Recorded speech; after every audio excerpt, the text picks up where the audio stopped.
صحابہ نے عرض کی یا رسول اللہ صلی اللہ علیہ وسلم دنیا میں سب سے زیادہ سخت چیز کیا ہے؟ میرے آقا نے فرمایا زمین۔ یا رسول اللہ صلی اللہ علیہ وسلم زمین سے بھی سخت کیا ہے؟ اب نے فرمایا پہاڑ جو زمین کو بھی جو ہے سنبھالے ہوئے ہیں، قائم کیے ہوئے ہیں۔ یا رسول اللہ پہاڑوں سے بڑھ کر آپ نے فرمایا لوہا جو پہاڑوں کو بھی ریزہ ریزہ کر دیتا ہے۔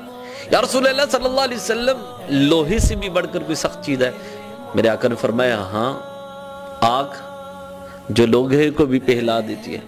یا رسول اللہ صلی اللہ علیہ وسلم آگ سے بھی بڑھ کر کوئی چیز ہے؟ آپ نے فرمایا ہاں پانی جو آگ کو بھی ٹھنڈا کر دیتا ہے۔ یا رسول اللہ صلی اللہ علیہ وسلم پانی سے بھی سخت کوئی چیز ہے؟ آپ نے فرمایا ہاں ہوا جو پانی کا بھی رخ موڑ دیتی ہے۔ یا رسول اللہ ہوا سے بھی بڑھ کر کوئی چیز ہے؟ میرے آقا نے فرمایا ہاں اللہ کا غضب۔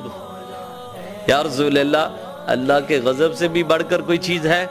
تو میرے آقا نے فرمایا ہاں جب تم صدقہ کرتے ہو وہ اللہ کے غضب کو ٹھنڈا کر دیتا ہے۔ جب تم صدقہ کرتے ہو اللہ کے نام پر خرچ کرتے ہو تو وہ اللہ کے غضب کو بھی ٹھنڈا کر دیتا ہے۔ اس وجہ سے اللہ کو سب سے زیادہ کوئی چیز پسند ہے جب اللہ کے نام پر کوئی دیا جائے، یہ اللہ کو بڑا پسند ہے۔